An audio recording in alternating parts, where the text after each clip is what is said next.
National Stadium here in the south side of Glasgow, around 300 or 400 Greek fans down to the left hand side. It looks almost a Celtic, a few empty seats, perhaps a few still to come in here tonight. So it's time now to sit back and enjoy the action as hopefully we take another step towards next summer's World Cup finals. It's Scotland against Greece with Willie Miller, Michael Stewart, Billy Dodds and Alistair Lamont. Yeah, thanks very much, Kenny. A huge night at Hampden as Scotland seek to add a further 3 points in this World Cup qualifying campaign to take themselves a step closer to the promised land of a return to the very top of the international game. Amid the backdrop to this one is the spectre of the 3-0 defeat here by Greece in March. Let's hope Scotland have learned lessons from that night and can produce a positive outcome this time around. The atmosphere has been building over the last hour as the Scotland fans have made their way inside the National Stadium, and there is a feeling after that positive start to the group with the 4 points from the opening two games that Scotland could be on the verge once more of something very special. But this is a huge obstacle in itself. Overcome this one and we're in a really strong position, but the Greeks will have ideas of their own in terms of trying to recover from what to most people was a real surprise 3-0 home thumping by Denmark, particularly after that Denmark display at home to the Scots where they barely laid a finger on Scotland.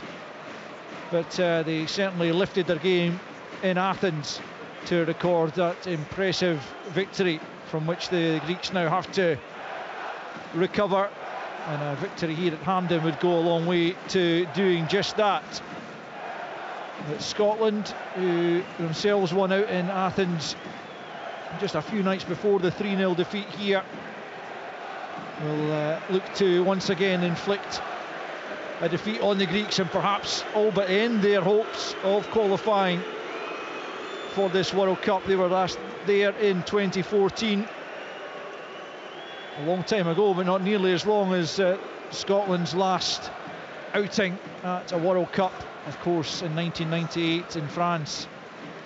The respective sets of players are lining up around the centre circle because just prior to kick-off we are going to have a moment's recognition of the life of the former Scottish Football Association President Rod Petrie, who passed away recently after a lengthy battle with cancer, and fans around the stadium will be asked to acknowledge his passing and his contribution to the Scottish game with a moment's applause.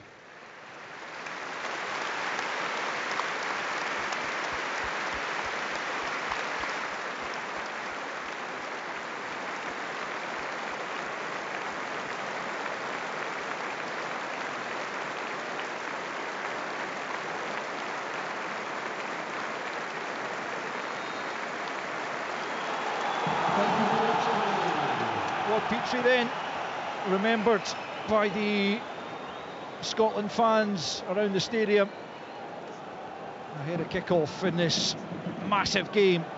Scotland be looking to start it in a positive fashion because they allowed the Greeks way too much time and space to impose their game on Scotland last time around.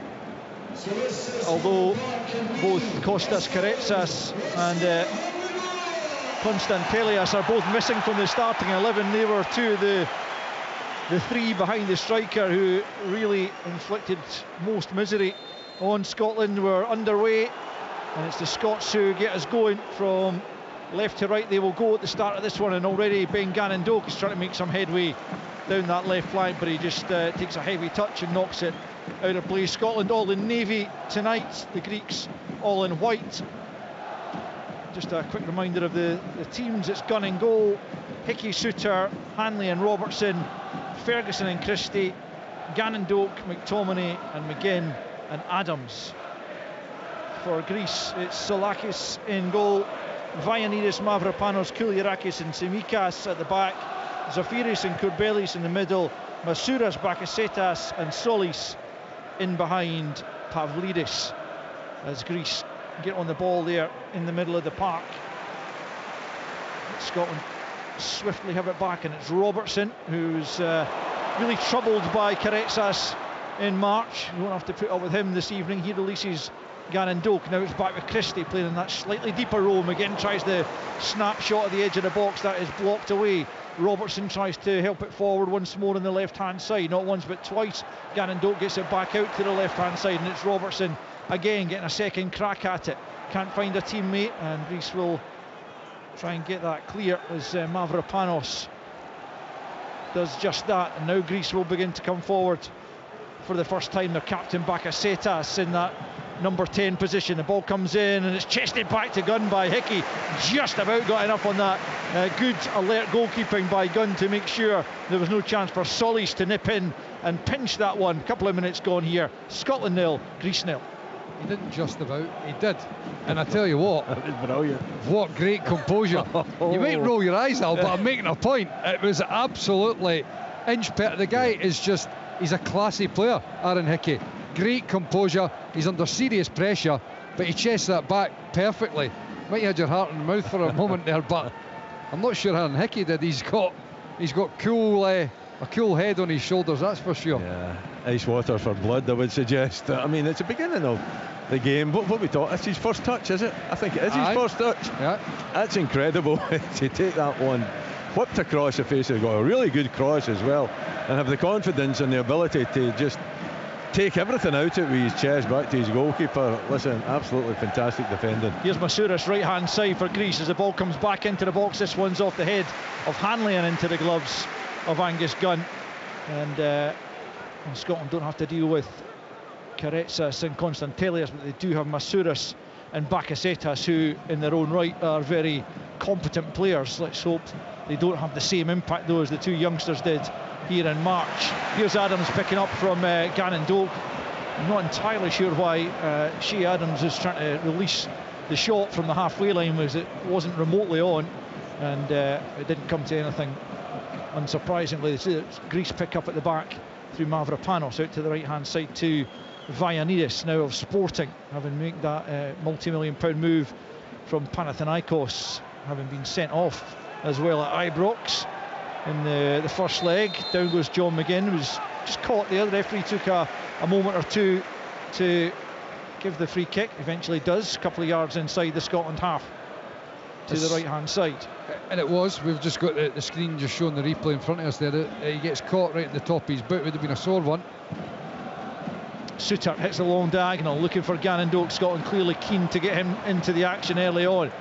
Vayanidis though is a very, very good fullback, and he robs them on possession, and it'll be an interesting tussle between those two. Gannon Doak, short of match practice, you would have to say, having made the move to Bournemouth but not seen all that much first team action since doing so on last couple in the league, and he made a really good impact actually in that last one last Friday against Fulham. He should be fresh then, and I'll tell you, I think there's been instructions to get him on the ball as early as they possibly can in this game. Everything's went down the left hand side. Nothing came of it as yet, but the threat is definitely there.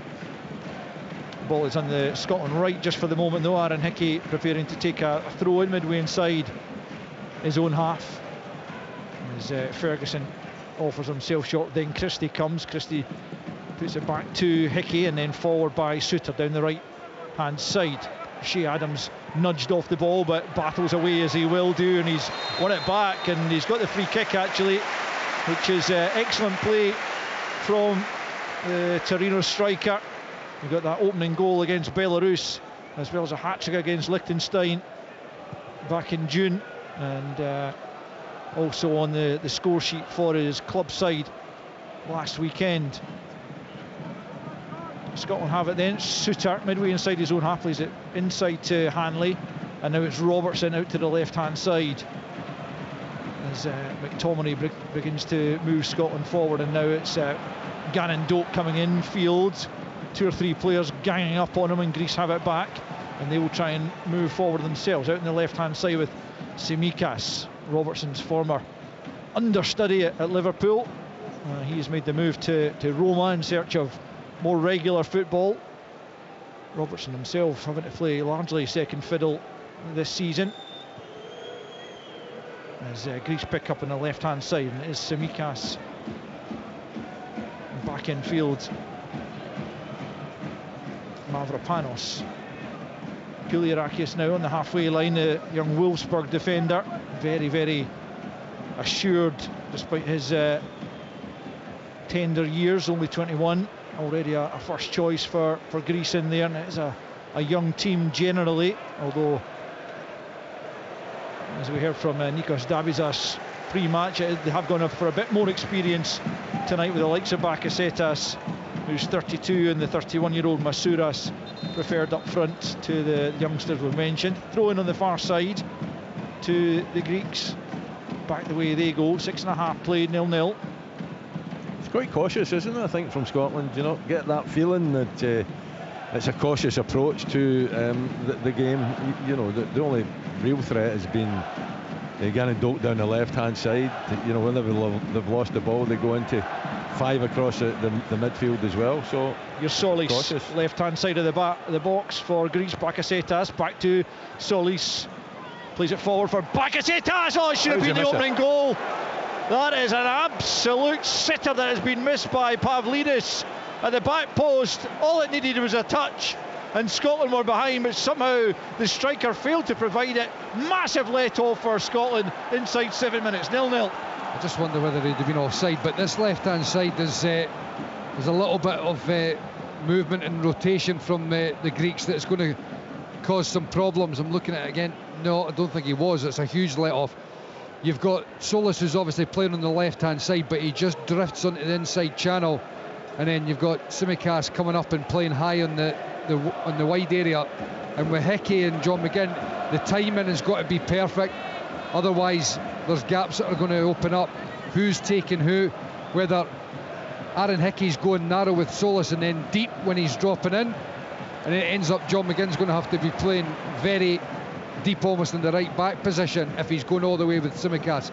So the timing of passing those players on is going to be very important, because the Greeks, they just almost rotate round to a back three. Tsimikas coming up high and Solis going on the inside channel, and that movement is potentially going to take a fair bit of communication between Hickey and John McGinn in particular. Yeah, it's on the far side now, but you can see that on this near side they're doing exactly what you're talking about, Michael, with Tsimikas so high up, almost playing as a left winger, and now it comes out to the left, and it's Kouliarakis coming forward from centre back as Greece look to try and apply further pressure, but it should have been a goal ahead. And in truth, Vangelis Pavlidis, whose goal scoring record at club level is nothing short of phenomenal, but for his country he doesn't tend to produce nearly as many goals, and it's something that the Greek media and football people in the country do discuss. But thankfully for Scotland, he had one of his international moments there, failing to convert from just a couple of yards out when it was laid on a plate for him. Does he get a touch on it? I don't think so. How did he miss it? I mean, he's seen it all the way. It's not as if it's came to him, he's surprised.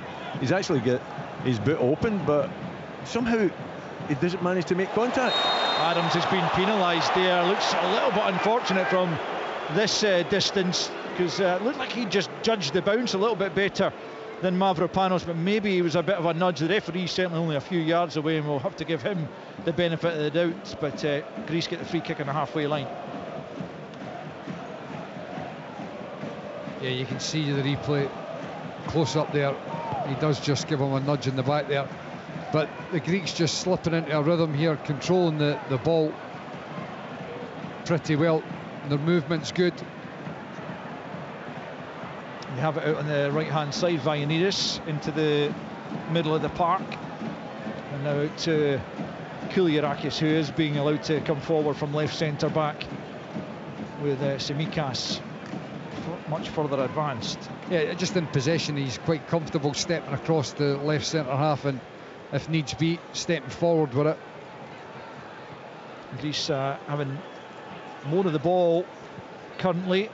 Solis drifting into the centre once more, then sends it out to the right hand side. It's a good ball. Masouras into the penalty area. Robertson defends it. Scotland are going to have to buck up their ideas, or else they're going to be falling behind sooner rather than later. As Ferguson gets it clear from inside his own penalty area, but it's been a nervy opening from the hosts in Greece, looking the better side in these opening exchanges. Vagianidis goes back the way as Greece boss the ball. It's total domination, to be perfectly honest. You know, the Greeks have controlled the ball. Their movement has been brilliant. They've passed it accurately. They've created just what was an absolute sitter. They should be 1-0 up. You know, it's a very cautious approach, I would suggest. Don't think we're playing a high line at all. We're not putting the ball under pressure. Listen, it's the way Steve Clarke, I think, wants to play it. It certainly looks that way, but I don't know how long the fans will stick with it, because it's not giving you any real hope at this moment in time that you're going to do anything against you know, an international team that's in complete domination of this game. I'm not sure it is what the manager's wanting to do. I think the difficulty and the problem has arisen from the really good movement of the Greeks, and you can see a lot of the Scottish players that the Greeks are moving into almost half positions. They're in between players, and it's causing a moment of confusion and a little bit of uncertainty as to who's picking up who, which inevitably means they start to drift a little bit further back because they're not able to get touch tight. They're not able to go up man for man on somebody, which allows them to feel like they're getting competitive. And until such time as we start to get right in their face, you feel like they are going to control the ball. Goal kick taken by Angus Gunn, sent back into the Scotland half there, and forward come Greece once more. Lewis Ferguson trying to battle back the way against Zafiris, but the Greeks haven't. It's Solis who was so impressive as Club Brugge absolutely hammered Rangers in the Champions League qualifiers, and he was instrumental within that, and he will be a major threat for the Greeks tonight, you would imagine, as Kouliarakis was back in field to Mavropanos. Scotland struggling to get a hold of the ball just now. McTominay can't get near anyone as they come forward now down the right hand side. Vagianidis chases that one. Masouras plays it into him. Vagianidis at the byline into the penalty area. Can he pick out a teammate? Hanley steps in, breaks back for a shot by Bakasetas, deflected behind for a corner. Scotland fans not particularly appreciative of this start their side has made, and you can understand it. 13 minutes in, 0-0.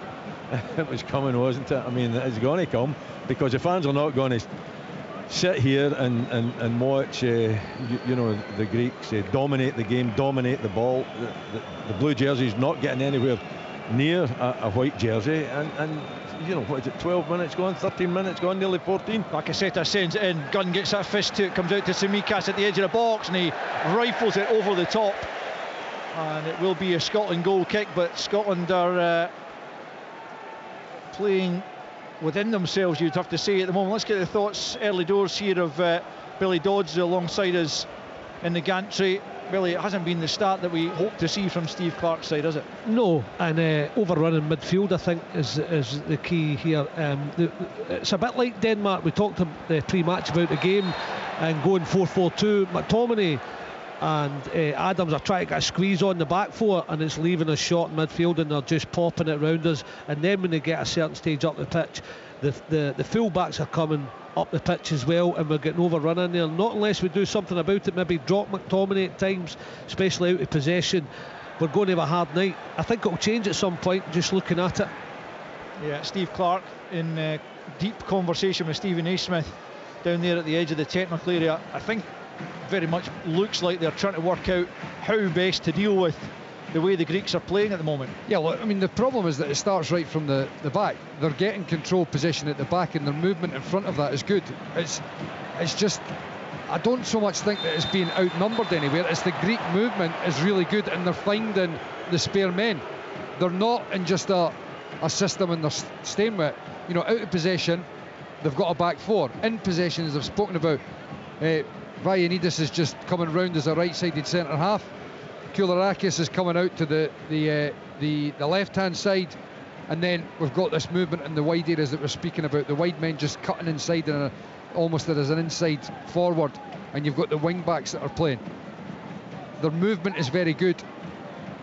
I would almost be tempted just to get almost like an all-out press, try and blitz the back three, get the whole team up, just to try and disrupt, because if they get into a rhythm, they're going to pop it about and they're going to find their spare men higher up the park. That's still in play. Scotland seemed to stop. Pavlidis didn't, and he picks up on the left-hand side and finds Solis. Now into Bakasetas, trying to get onto the left foot, which he does. It's blocked by Hanley at the edge of the penalty area. It looked like a handball from a Greece player there as Vagianidis came up to try and stop Robertson from clearing his lines, and indeed it's given by the referee. 16 minutes played. It's Scotland on the back foot, but 0-0 as things stand. There's an uncertainty, isn't there, out there in what to actually do, and I'm not too sure if Steve Clarke knows himself at this moment in time how to change the tide of this game. I do think, as Michael says, that you've got to press. The ball's you've well got out. to press. Sorry, I'm just looking back at the replay. No wonder the manager's talking about the ball was easily a couple of foot out as it was in the air. The linesman, how he's not given that. You can talk about obviously playing to the whistle, which is understandable for John Suter there, and it looked a lot tighter once the ball was down on the ground with Pavlidis. Here comes Scotland. Ferguson gets a flick onto McGinn's cross, and Scotland get a corner headed behind there by Vagianidis, and at last the Scotland fans have something to cheer about. Yeah. Sorry, Will, you were saying as well about, for me, total agreement, you've got to get higher up and try and get some pressure rather than allowing them to find the rhythm, and their movement is very good and they're just popping it off. You've got to get in contact with them, yes. And we haven't done that in, what is it, nearly 20 minutes, 17, 18 minutes or so in the game. This is our first real opportunity to put them under pressure. Denmark are a goal up away to Belarus. 2 goals up actually, I'm just hearing. Belarus 0, Denmark 2. Here it's 0-0, but Scotland have a corner. The first real foray forward of any great note in the game for the host side, who have been pressed back by an impressive Greece team thus far. It's Froholt and now Hoyland who have scored for the Danes. Here's McGinn on the right hand side preparing to send this corner kick in. Can Scotland score against the run of play? We'll take that. It's McGinn left footed towards the back post. Released there was Ferguson. Greece just managed to scramble it clear there, and it was a scramble as Ferguson was all on his own at the back post, headed it back across goal, but no Scotland player able to turn it goalwards. But better from Scotland. At least they're playing in the game in the Greek half. Well, it lifts the crowd as well, and the crowd can lift the players too. I just don't think that there's enough energy out there. There's enough leadership. Plenty of experience in the pitch now, and you would have thought that some of that experience would be beginning to show at this stage, that when you're playing against a team, it doesn't matter who it is, you've got to try to get close to them. You've got to try to disrupt their rhythm. Good turn by McGinn away from Zafiris, also dummies away in the middle of the park from Courbelis onto Christie, and now Robertson out to the left hand side to Gannon Doak.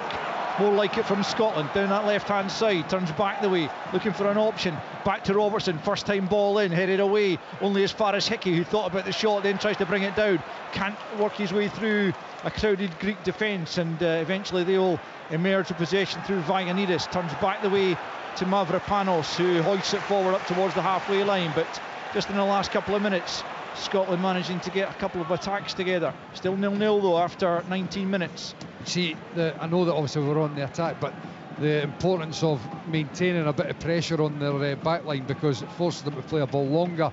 Unfortunately, they pick the second ball up in midfield and then they get a bit of control again. But we're doing something pretty similar with Andy Robertson just dropping into the back line. Just Solis left hand side gets it into the penalty area. Ferguson going back towards his own goal. There's an offside flag that's gone up belatedly, so Scotland will have the free kick deep in their own territory. Almost 20 on the clock, no goals. And then it's just meaning Andy Robertson dropping in as a back three almost. Aaron Hickey coming a bit further up, and John McGinn just going on the inside channel, and he gets the ball played into him there, drops his shoulder brilliantly, driving at the back line. I'm just concerned a wee bit that the first few minutes Ben Gannon Doki had a few attempts at trying to take on the full-back, and it looks like since then he's just a little bit apprehensive now. When he gets 1v1, we've just got to keep him trying to hit the byline. Yeah, there's no doubt Vagianidis is a very good opponent for him to try and get the better of, so Hopefully he can manage to do that. Again, Greece finding spaces. Left hand side now, it's Tsimikas picking up from Solis, checks back the way. Kyliarakis now back to the edge of the centre circle to Mavropanos, and out to Vagianidis. Mavropanos of West Ham once more to his left to Kyliarakis. Everyone behind the ball for Scotland as Adams comes across. Poor ball forward though from Kyliarakis and Angus Gunn, who's not been playing at all at Nottingham Forest, unfortunately. But he comes out and grabs that one. That last attack was another example of it, and for me, Lewis Ferguson, who's playing on that right side of the midfield centrally, he's got to come across and help out. Neither John McGinn or Aaron Hickey were tight with Tsimikas or Solis, but Lewis Ferguson's got to come across and affect that as well. They can't allow them just to sit in a pocket of space 5-10 yards away from any Scottish player. He's playing as a, one of those two in midfield. He's got to slide across and get touch tight as well. They're just not doing it as a group though, Michael. You know, it's all individuals out there, and there is so much uncertainty, and when you should go tight and when you should sit back. That's how I see it. It's not a team game for Scotland at this moment in time. They're not pressing it as a team. They're not pressing it as a unit. They maybe do it individually, and you're right. But it's got to be done. It's got to be done. You know, if John McGinn's coming out, you've got to have like Ferguson, and then Ryan Christie coming over, and McTominay as well. Go do it as a group. Scotland have it midway inside their own half, almost at the midway point of this first period. No goals, but Greece, the better side in the opening stages. Scotland with a couple of flurries just lately, but nothing to overly worry. Solakis in the Greece goal. Here's Hanley at the back. Plays it short to Ferguson. Suter now out to the right hand side. That's better, quicker passing for Hickey, who turns inside away from Solis up towards the halfway line. Just rolls it back to Hanley, who plays it out to his left to Robertson. Now forward for Christie, who many people have been keen to see him in this central midfield role for his country, where he has tended to play in recent times for Bournemouth, albeit played all that much from the start for Bournemouth this season, as Suter tries a ball forward which is almost cut out, and Greece do pick up possession. Now it's Bakasetas out to the left hand side to Pavlidis, who should have opened the scoring about 10 minutes ago. Forward now the Solis, dispossessed by Hanley, and Scotland get it back to Angus Gunn, who clears his lines up towards Adams. Really good tackle from Grant Hanley on the edge of the box there, because I tell you, if he just had sat off a couple of feet, then it probably would have been enough space for Solis to shimmy his way past the defender. But as soon as he took his first touch, Hanley was on him. Perfectly timed dispossess him. It's back with Solakis at the edge of his penalty area, out to the left hand side to Kyliarakis, and back again with Solakis. See, this is where I think we have to do this. We've got to go higher up the park and pressurise the back line. And Solakis put under a bit of pressure, rather scuffs his pass out to Mavropanos, and just as Michael's suggesting, he slices the ball out of play as Scotland just look to put that bit extra pressure on them.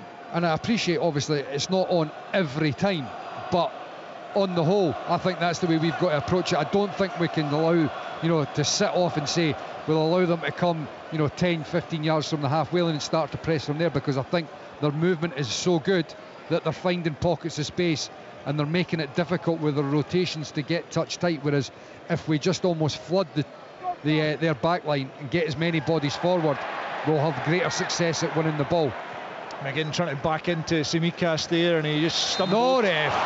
Now the Greeks have got a free kick for a challenge on Solis there. McTominay, I think, the one who's penalised. It was Hickey.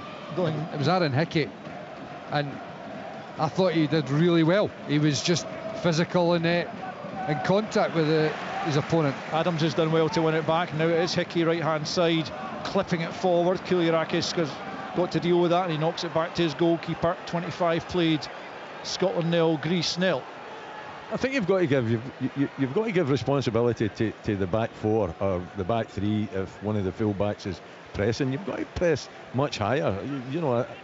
There's enough experience out there, I think, at this moment in time to realise that you can't just allow the Greeks to totally dominate the ball. But I just don't see many leaders out there, Michael. I don't see any players trying to influence that high press. Here's Solis picking up from Tsimikas, edge of the Scots penalty area. Back to Courbelis, now back out to Tsimikas, who'll curl it in from the left hand side towards the back post, looking for Bakasetas. Cleared by Robertson. Gannon Doak tried to help it on, made a mess of it, but Scotland get the free kick after a foul on McTominay just outside their own penalty area. Well, Willie, just talking to exactly that point, the last attack there from Greece all begins because we've got the front three in terms of Che Adams, Scott McTominay and Ben Doak trying to go and press. The midfield two of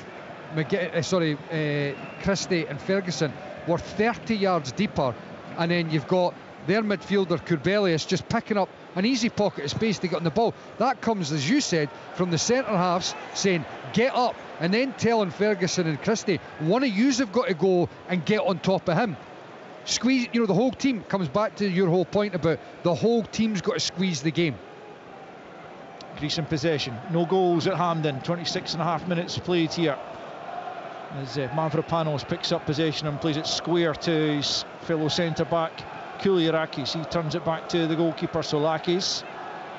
He's got plenty of time to think about his next move here. Shea Adams thinking about closing him down, out to Mavropanos, now to Vagianidis, back with Mavropanos just inside his own penalty. We're starting to get almost touch tight, but Courbelis, their deep midfielder, is the key.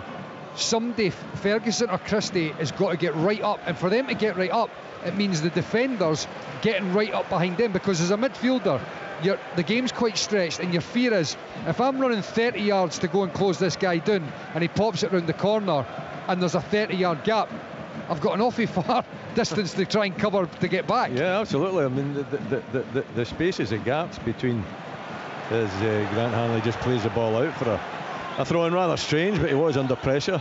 I suppose didn't want to take any chances. But you're right. I mean, your back four, they're the kind of a trigger point, I think. They get up to the halfway line, they push on the two sitting midfield players, and then you allow the rest to go and actually press the ball in there.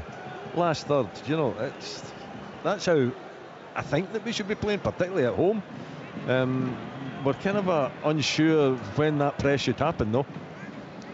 Back it goes to Kouliarakis, only he and Mavropanos back inside the Greek half, as everyone else sitting defensively inside that Scotland half, and it's played forward by Tsimikas, cut out there by Ferguson and knocked out for a throw-in down near the corner flag as the Greeks attack on the left hand side. And I suppose to that sort of narrative, and you'd be talking about what you mentioned before, Scott McKenna's better suited, he's more athletic, he can squeeze the game, knowing that if there's a ball over the top he's going to be comfortable with a recovery run there.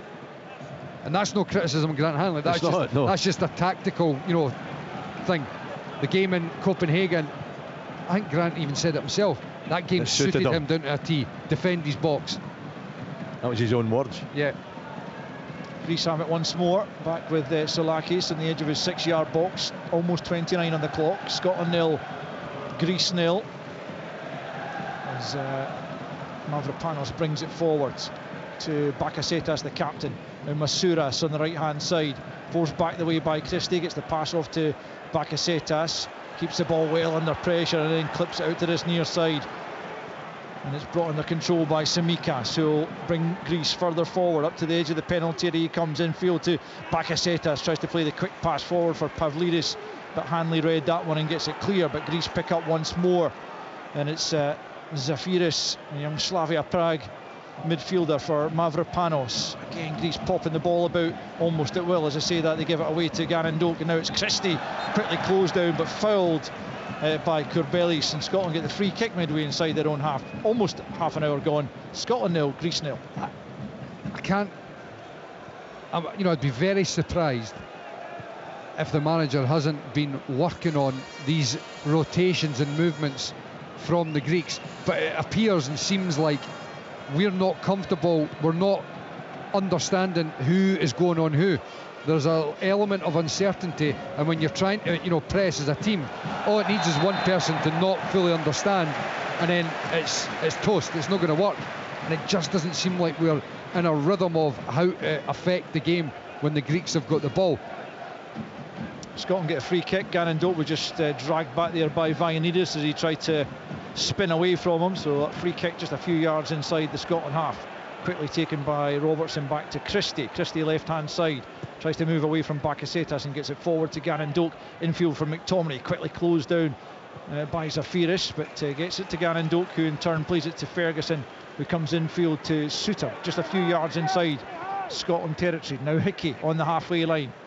Moves away from Solis and back infield to Hanley, just inside the centre circle. Ferguson now out to the left hand side where Andy Robertson has it. Gannon Doak ahead of him, but he goes back the way to Ferguson once more. Scotland in a fairly cautious build up here, looking for space to try and penetrate as Suter now goes back the way, and they're just edging back towards their own goal, and now they're going to roll it back to Angus Gunn, and Scotland fans don't like it as Gunn clips it forward looking for McGinn, but Tsimikas steps in ahead of him and then plays it away from Christie and then forward looking for Masouras. Robertson's with him. Robertson's done well, defends his penalty area well, plays it forward looking for Gannon Doak. He doesn't get there, but the knockdown comes to McTominay. He tries to find Adams. Greece were first to it, but Scotland pick up the loose ball, and it's Christie for Hickey, about 15 yards inside their own half, and again they go back the way, and you can hear the Tartan Army willing them to try and come forward, but as things stand, it's been very plodding almost from the Scots as they try to build an attack. Was McTominay caught there by Bakasetas, nothing given, and Bakasetas has released Masouras on the right hand side. Infield it comes to Pavlidis, edge of the penalty area, onto the left foot, deflection, saved by Angus Gunn. Fortunately for him, it still came pretty much straight at him. The deflection maybe helped him as much as anything, but it could have spun anywhere, and in the end the Scotland goalkeeper makes the save. 32.5 played, Scotland 0, Greece 0. That's a smart save, I've got to be honest. You know, deflection like that, just we're in no rhythm at all, unfortunately, in possession or out of possession. Suter's pinched it though, and now McGinn picks up, crossing the halfway line, needs an option. Was he caught there as he played the pass? Yes, but I think he kind of gets away with that because it wasn't a great pass, and a little bit fortunate. He showed too much of it to the Greek midfielder, was fouled, and he will have a free kick in the middle of the park, but Scotland just really off the pace, but it is a yellow card there. Yeah, I think you're right, he does get away with it slightly, but you know, the concern for me is that the real attacking weapon that we've got in Ben Gannon Doak, ever since the first few minutes when you could see what was the tactic, get him the ball as quickly as possible, and his first touch was he ran it out the park, too heavy with his first one. Second one, he tried to get past Vagianidis and didn't really do it, and the third one was similar, and ever since that he's not really tried to take him on. We need him to be going and doing. See, he's cutting back inside again. He's put a decent ball in. No Mavropanos with the header clear from the edge of the 6-yard box. As Ben Gannon Doak looks to influence the game really for the first time in these opening 34 minutes. Ryan Christie picks up right hand side. McGinn clips it back to Hickey on the halfway line. He in turn plays it back to Ferguson. Not a good pass, and Ferguson himself doesn't play a good ball, but Robertson tidies up and gets it to Hickey midway inside his own half. But Scotland, they just haven't been on their game at all, really. Rattled by a good Greek performance, and Pavlidis in the opening stages should have put Greece in front with an open goal and a tap in. Scotland going back the way again, hence the negative reaction from the home crowd. And you can't expect anything other than that from the crowd. I mean, they're desperate to get behind the team, but it's so slow, it's pedestrian, and the movement isn't there. Players aren't looking for the ball. You watch the Greeks, they've got 1, 2, 3 options whenever they're on the ball. Things are played quickly, that they're zipping the ball about, and we're just pedestrian, and there just isn't any kind of a link play going on either when we've got the ball. No, I'd switch sides for Ben Gannon Doak just to psychologically try and change something. Also, the fact is that that's the left side in particular where they have more of a rotation with Koulirakis coming across as the left side centre half. and Tsimikas playing higher up the park. There's an area there that I think if he continues to play high, he's got an opportunity when we do win the ball to get in there quicker, because I think psychologically Ioannidis has just got one on up on him at the moment. Just to confirm, it was Courbelis who was yellow carded for the challenge on John McGinn. Slightly unfortunate, I thought, but anyway, the first booking of the game. You thought he was unfortunate for a yellow card? Yeah. No, Al, he's wiped him out there. Well, I think what you're thinking, Alan, is that he overhit the ball, but at the same time, you know, the Greek defender went smashing into him. Anyway, here's Gannon Doak down the left-hand side, hits the byline, it's cut out, and it will be a goal kick. Came back off Gannon Doak last, but at least we see Gannon Doak running at pace, getting to the byline, and unfortunately he didn't get at least a corner there. Defenders defended that really pretty well, you've got to say, but look at the danger and the excitement that comes from Ben Gannon Doak going and trying to take the defender on. That's never, by the way, that is never a by kick. No, bizarre decision, that one. It's not even close to being a by kick. There you just go, the defender is properly pulled one over on the referee, because he claimed for that big time, and the goal, and the ref's just fallen for it. 37 minutes gone here at Hampden. Scotland 0, Greece 0, as Ferguson picks up. We've got to turn and play forward. Even Ryan Christie, when it came into him, he lays it off nicely, but he's got space to turn himself, and then Lewis Ferguson's going backward as well, and we've now never been able to break their press, get forward. Here's McTominay in the halfway line, left-hand side, where he's actually played most of his football this season for Napoli. Now it's Gannon Doak back into Suter, out to Hickey now, right-hand side, midway inside the Greek half, as Scotland look to take the game to the visitors for once. Hickey though forced back the way, Hanley on the halfway line, plays it back to Hanley once more. Again he goes back to Suter this time, he looks to lift it over the top. It's a great ball for John McGinn, out to the right hand side he comes, looking to get away from Tsimikas here and get the ball into the penalty area. Tsimikas sticking to him, but McGinn's got half a yard, sends it in. Kouliarakis with the header clear. McGinn's taking a sore one as he put that in. Suter wins the header, but he's been penalised for it. Going through the back of Pavlidis in the referee's book. It was looked like a cleanly won header, but the referee saw it differently. It will be a free kick to Greece midway inside their own half, and it's still 0-0 with just about 7 minutes remaining of this first period. Let's bring in Billy Dodds again. Billy, any better from Scotland since we last heard from you? No, the theme remains, Al. They're definitely getting caught in between a rock and a hard place.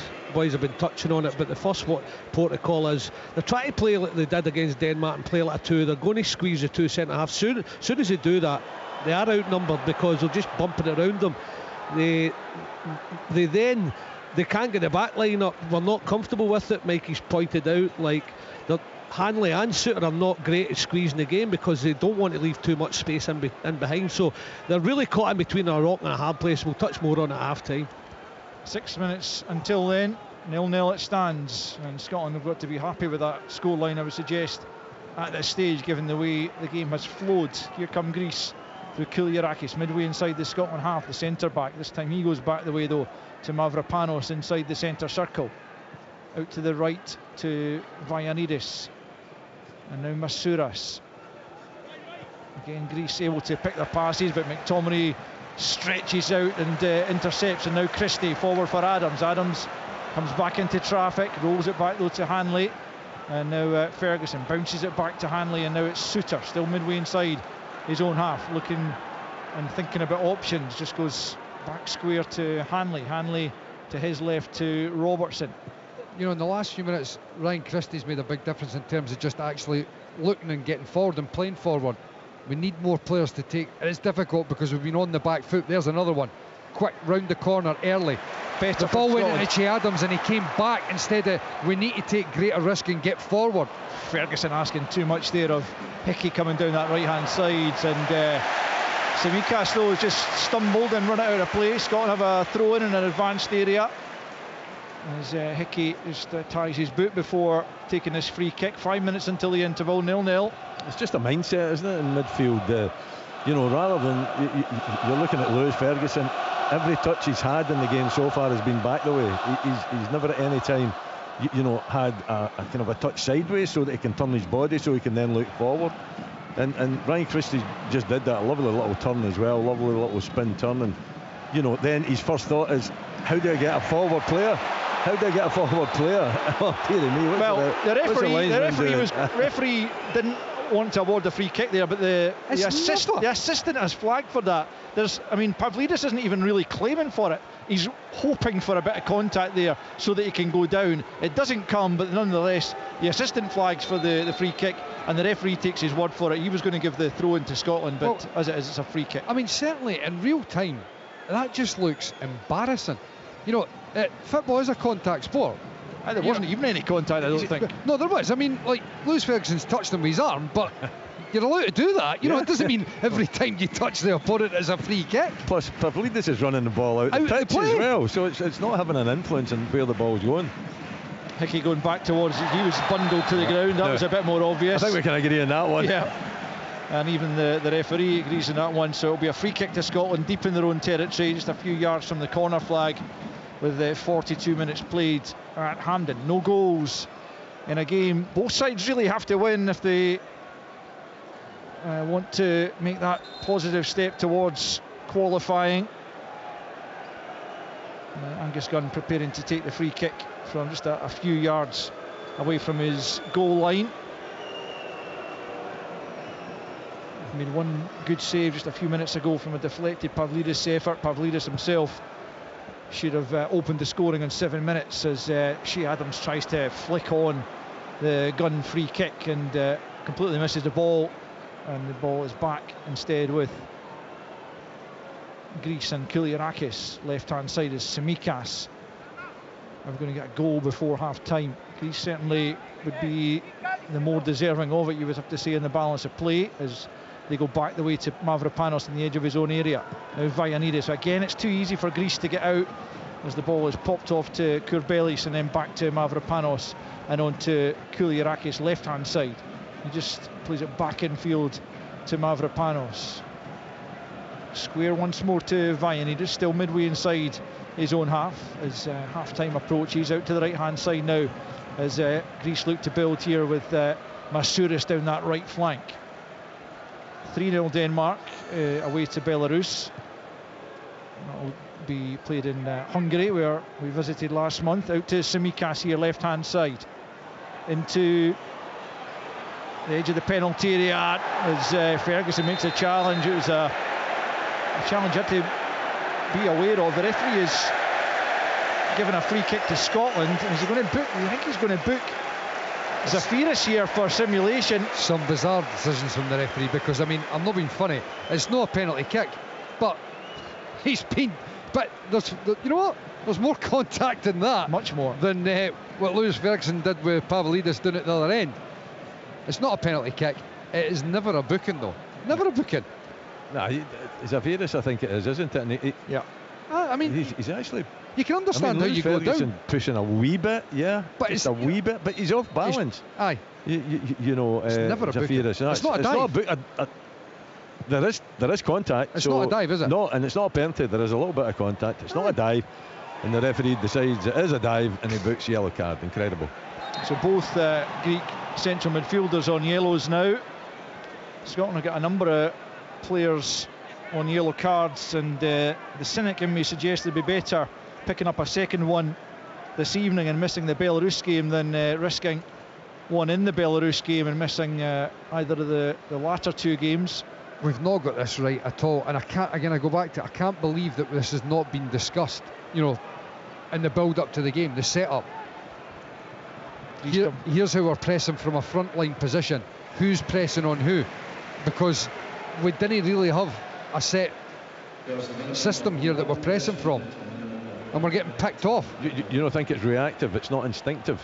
No. It's like, oh, that ball's getting played out to whoever it is. I better get close to him, instead of being close to him before the ball's actually passed to him. Into a minute of added on time, 0-0 as Greece come forward starting and ending the first half as they began it on the front foot, looking for an opening goal. As it's picked up by Kouliarakis midway inside the Scotland half. Now it's Solis out to the left hand side. Tsimikas trying to step away from McGinn, goes back the way to Kouliarakis. And the thing is, it's very, very difficult as a collective unit to adjust that during the game. Mavropanos' ball looking for Masouras in the inside channel is too straight and goes straight into the arms of Angus Gunn, who'll thump it forward in pretty much the last act of this first period, I would imagine. Indeed, it is the half-time whistle. Well, a few boos certainly. You can definitely feel a dissatisfaction round Hampden with that Scotland first half performance. They weren't anywhere near as good as we'd hoped that Scotland would be, and in fact it was Greece who after 7 minutes should have been ahead, as Solis and Bakasetas carved the Scotland defence open on the Greek left, and Bakasetas laid it on a plate for the striker Pavlidis, who from maybe 3 yards out somehow completely missed the ball and allowed it to go across goal and away to safety when it should have been an early opener for Greece. The visitors remained on top pretty much throughout that first period. Their best other effort came from Pavlidis himself just after a half hour. This one from outside the penalty area, got it onto the left foot, took a bit of a deflection on its way through, and Angus Gunn had to get down to save it, which he did pretty well. At the other end, Scotland have offered precious little in attack, not troubling Soulakis and the Greek backline all that often. And so at half-time at Hampden Park in this World Cup qualifier, it is Scotland 0, Greece 0. The passion lives here. Scotland in the World Cup qualifiers. On Sports Sound. On BBC Radio Scotland. You're listening to Sports Sound on BBC Radio Scotland, live from the National Stadium this evening. The World Cup qualifier has reached half-time here. Scotland 0, Greece 0. Tom English and Billy Dodds alongside a commentary team here on the gantry. Billy, it's been really poor fare from Steve Clarke's side in that first half, hasn't it? Yeah, it's been disappointing. I'm glad we've got to 0-0 at half-time and it can sort it out, because, as I said, and the boys have been touched on it, we're pretty much saying the same things. We are getting caught in between, aren't we? We either go and our front two just go to their two centre halves, and then they just bump into midfield, and then they also get their full backs forward, and it's absolutely killing us. And they can do that, and you have to shift as a team then if you decide to do that. If that's your press, we've kind of played it like Denmark, where we're at home and we're trying to play counter-attack football, because it's really been, although there's three midfielders out there, it's really been a 4-4-2 at times, and try to sit and then counter-attack, but that's not worked either. When the two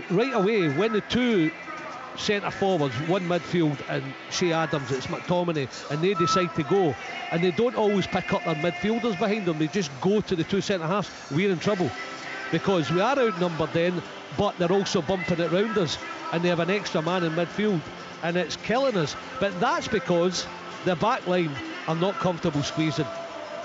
Grant Hanley's not happy getting in there, likes to play deep. John Sutton, it's not his favourite, although he's done it for Rangers, but we've seen what's happened there. They like to play from within, and then that can't free up the midfielders, and the midfielders are scared to go anyway, because they have got a man more in there, because the two sitting midfielders, 16, Zafiris and Kouroubelis, number 6, are having a field day, and then everybody joins in after that. So they're going to have to make a choice. They've got three where they go 4-4-2 full press, as Michael was touching on, and get them high up the park, but the two centre halves are going to have to play a high line, and so is the full backs. They're going to have to set off the game as a 4-4-2, which they've done, and it's not really worked, and they're going to have to do what Greece are doing, and it's just one of well, it's only one striker. They don't ever take hardly at all. I've counted twice where they take two, the striker and the one in behind them, and they just run at our centre halves. That's what we want, because then we'll have the extra man. They never do it. They always have one striker and the other one just the midfielder sits, and it's making it tougher for us in possession. but we have not really got it right. It's that rock and a hard places I've been talking about, Kenny, where we don't know where to squeeze. We're not comfortable with doing this shape. We're going to have to reorganise it a little bit better so McTominay sits in either the 6 or the 16, but then you're not getting your press on either. It's not really working. We're going to have to do something. It'll be interesting to see what Steve Clarke does exactly in this second half, because the personnel out there doesn't really suit this, and Greece are giving us a hard time, and I'm delighted we've got to half time at 0-0. Yeah, absolutely delighted, Tom English, to be level at the break. 300 or 400 Greece fans down below us here on the left hand side. They'll be frustrated that they're not in front. What a chance of Pavlidis on 8 minutes. It's a great move as well, wasn't it? I've watched it a lot of times, Kenny. I don't know how he missed. I mean, it's just the most extraordinary thing. Yeah. And this guy is a terrific goal scorer. 30 odd goals last season, started this season well. And that's probably the easiest chance you'll get with a Greek jersey on his back. And he hasn't made any contact. I think he's possibly thought it was a formality that it was going in, and just kind of, I don't know, it's just weird. It's the weirdest thing. But thank God for Scotland that he didn't connect. And it's 0-0. But Greece are by far and away a better side here. They're slick, technically much better than Scotland. They're dangerous. They're waiting for that counter. They're waiting for space to open up, and they look very, very effective at exploiting it. So, yeah, 0-0 is a great outcome for Scotland. Scotland have to play better in the second half. They have to. I mean, they've had three players have touched the ball in the Greek penalty box. 3 Scots have done it. McTominay not being one of them. Need more from him. Needs to reach shape, as Billy's saying. They can't be as passive and as slow as this in the second half, surely. So you're talking, Billy, what the manager will be looking at right now. Does any of that involve a change of personnel? Well, yes, you could go McKenna right away, which Willie touched on. You could look at other midfielders. You could have a tinker with it. But they're going to have to make, it doesn't matter the personnel, you're going to have to make a decision in how you go about the game as a shape. Willie and Michael have been talking about. You have to choose one way to do it, because right now they're going, sometimes the two take themselves right out and it's like 5v4 in midfield, and then they're not narrow enough to handle that. The wingers will stay wide because the fullbacks will get forward as well. The two midfielders are against 3 and they don't know whether to go to the sitting one, and the sitting ones are cute, 6 and 16. They're not just staying 2 in a line. Sometimes 16 will be high and 6 will be short, and then 16 will be short and 6 will be high, so they're moving them about as well now. But both sitting midfielders for Scotland, Ferguson and Christie, don't want to go, because they'll run themselves out the game, then they'll get bumped round, and when they get bumped round, the back line are sitting really deep as well, and they're not trying to squeeze the space. The best way to handle it, if you can, I always say, do you want to leave players 40 yards to play, or do you want to leave them 15-20 yards? And it's how hard you work in your lines and how quickly you do it. But right now Scotland haven't done really anything in the right manner, whether they go full press, whether they go McTominay just sits in a midfielder for a little bit longer, you lose out your press, and maybe let the wide men have a little squeeze, and then the back line are not moving either. So every department of the team isn't really functioning the way it should, especially against the ball. How concerned, Willie, are you at what you've seen in the first half there? What worries me is, and I'll touch on it in commentary, we've seen Steve Clarke in deep conversation down there with Stephen Naismith, but so far he's not been able to really affect change in this game, has he, the manager? No, he hasn't really done anything to affect change. I don't see any instructions coming on that you can identify an immediate change in the tempo, or if you're taking the defensive side of the game. I haven't seen the fact that the back 4 have been asked to push up tighter. I think the 2 sitting midfield players just don't know what to do. I think Lewis Ferguson is looking very, very nervous whenever he's trying to get on the ball. Every touch is back the way, every pass seems to be back the way as well. He's a much better player than that. He's got to get himself out of the gloom and actually take part in the game. As far as pressing is concerned, it's only happened on a couple of occasions, but when one goes, everybody's got to go. It's got to be a group effort to put the Greeks under pressure, and that's not happening. It's a case of one goes and presses, the ball is then played into the next Greek player, who's got 10 yards on the midfield player, whoever it may be, and you can pick any of the midfield players, any of the defenders, and then they go up. So it's reactive, it's not instinctive. When you're playing a pressing game, it's got to be instinctive. Everybody's got to know what they're doing, and that's not the case. They're just reacting to the situation, and the ball's getting just popped round about them. So, you know, Steve Clarke's got a lot of work to do at half-time. The big issue, Kenny, is that with the greatest will in the world, the difficulties that Scotland are having here, you can't really solve from the side of the park, because this is why I'm a little bit perplexed as to what's happened in the build-up to the game, because these are quite specific things you're talking about in terms of you know, you look at their team and you talk about systems. Their system is, to all intents and purposes, 4-2-3-1. But for large chunks of the game, it's no 4-2-3-1, because they're in possession. We've spoken about this. Tsimikas gets up high on the left-hand side. Solis cuts inside as an inside forward. Vagianidis is not a right back that's up the park. He's like a right centre half. So they're rotating and moving, and then all of a sudden, as a Scotland player, the guy that's right there in front of you, isn't he there? He's over here in a half position, and they're popping it about and they're moving. So by the time you're eventually trying to go and close the guy down that's just moved off your angle, you're too slow and you're too late to get there, and then it's behind you. And once you do that for 5-10 minutes, you feel like you're chasing shadows. So the issue is, these things need to be worked out in the training park in terms of, this is how they play, this is how they'll look to move. When that happens, this is what you do. And it becomes very difficult when it's happening in real time, because you're needing all 11 players to understand you're not up against a direct opponent, which is easy to solve. It's get tight to your man. They don't have a man that's right there. So these are things that need to be worked. So right now, they've got a lot of work to be doing in the changing room, to be talking about these things. A few nuances for me that I'd be looking at. Scott McKenna's a must, because in simple terms, the simplest way to get around all that nuance is you squeeze the game. So even though you might not be right in direct contact with an opponent, you might start to get close enough that you can affect it if you're squeezing the game. Scott McKenna allows you to start to do that. You need to simply start talking about when they've got the ball at the back, and they're quite good, because sometimes they'll have their back three in place, other times when we've started to try to press as a front three, what you've seen is their two centre halves have just split really wide, and then they've got one of the full-backs, Vagianidis on the right-hand side in particular, has just stepped the other side of Ben Doak, and then they're in another half position. We need to tell the front players in particular, if they're in this back three system, you guys, this is who's going and this is who you're tight onto. If they're two centre half split, this is what happens. Scott McTominay, you're on him. Shea Adams, you're on him. The centre midfielders, the two centre midfielders for them that are sitting deep in particular, you've got Corbelius. You've got to tell one of the midfielders, right, you're getting up on top of him. If he's over on that hand side, Ryan, that's you. If he's over on this side slightly, Lewis, that's you. And in behind, you're telling the centre halves, if they're stepping up, you've got to be ready to jump into their position to shut down whoever's there. Unfortunately, at the moment, the Greeks are very good. They're moving it about, they're popping it, and as I said before, it breeds real uncertainty in the Scotland team, because you don't have a direct opponent. They're shifting offline, and all of a sudden there's confusion. You know, and I think that's the key word. You use it in commentary, Michael, uncertainty. And Tom, Michael just explained it in very clear terms there, what needs to happen.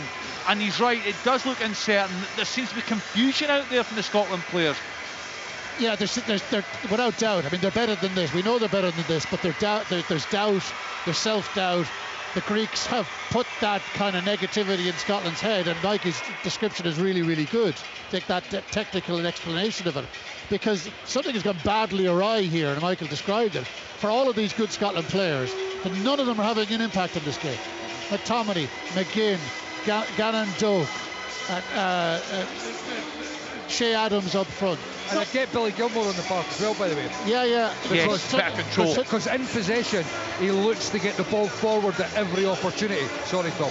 I was going to ask you, is this more about systems, formation, shape than Greece? Just a simple fact that Greece are just better, the better players. It's a bit of both. We've got good players. I know, and I'm just asking. No. Systems and formations for me in this instance are big, are key. Yeah. But I'm confused as to how we haven't drilled and nailed down what we were going to do with the Greeks, because I'm imagining, I've not seen their two previous games in this, European, this World Cup qualifiers, but I'm imagining this is not something that's new. That this is surely a system and a movement and a rotation that they've done before, that we've looked at and went, this is how they like to move the ball. This is the positions they like to move into. This is how we're going to stop that. That's the sort of thing that Steve Clarke is so renowned for. But it's not worked here. You know, Dodgy spoke on a number of occasions about the game in Denmark, Dodgy, yeah? Yeah. And how Steve Clarke kind of addressed that. It was more giving up possession and sitting back.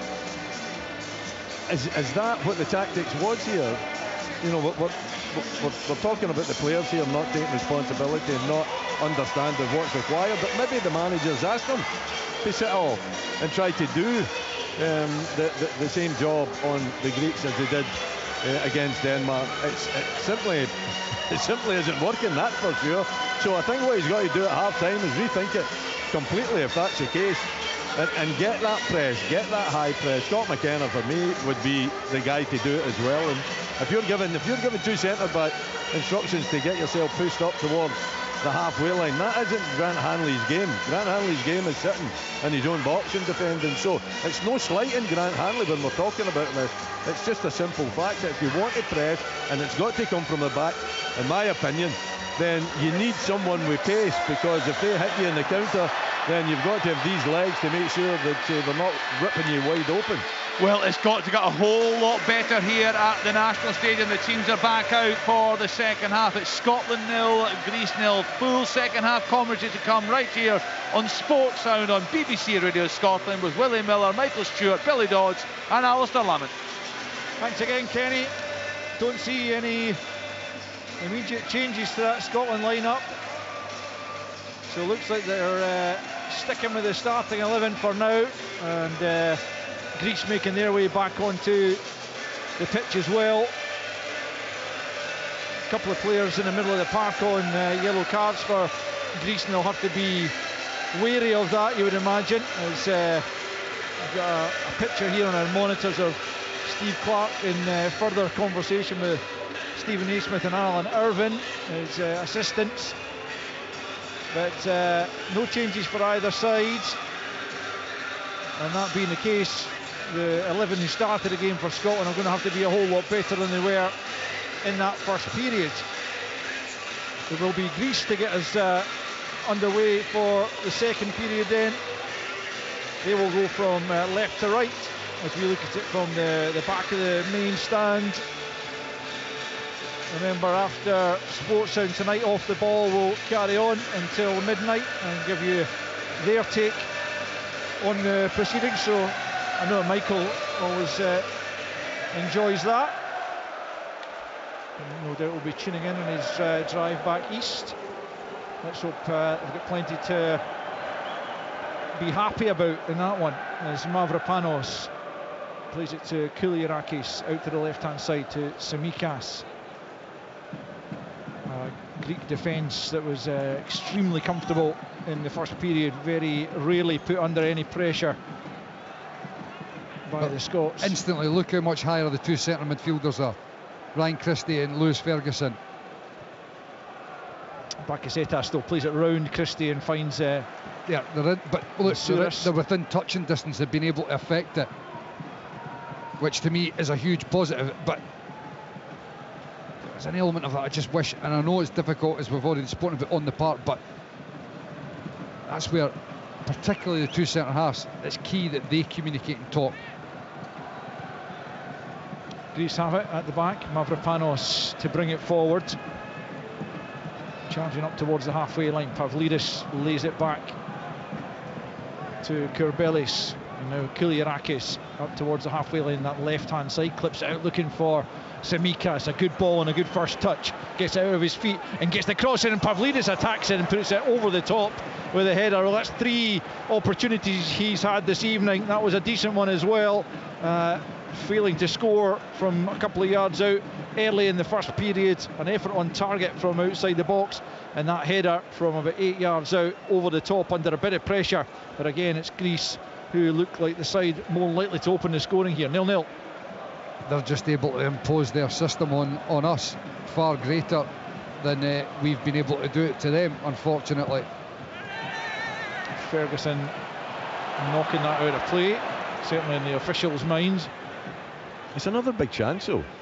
You know, I think you can brush that one aside and he's put it over the bar, but he's in front of Grant Hanley. There is a little bit of pressure from Grant Hanley, but you can see the movement and the build-up. Pavlidis goes to behind Grant Hanley, and then he busts in front, and Hanley's falling to the ground. He makes a little bit of contact that perhaps plays a part in Pavlidis putting it over the bar, but yeah, I think he should be hitting target with that. I think if he goes there with confidence, if a striker goes there with confidence, he's at least bringing a save out and Angus Gunn. So for me, that's a big chance. And the Greeks have found a rhythm now as well, because you know it's like a game of chess. So all of a sudden what they're looking for is now, if you've got Ferguson and Christie that step forward, you've got one of their two inside forwards with Bakasetas or Solis. They're looking to just drop into the space in behind either Ferguson or Christie if they step forward. Ferguson penalised there. Free kick to Greece for the challenge there on Zafiris. 3 minutes into this second half, 0-0 it stands. They've effectively got like a box in midfield, you know, the two sitting midfielders, and then you've got Solis and Bakasetas in behind, and that four in particular have just pulled their midfield all over the place. Here is Zafiris. Look at the space. Look at the space. Plenty of space to come into.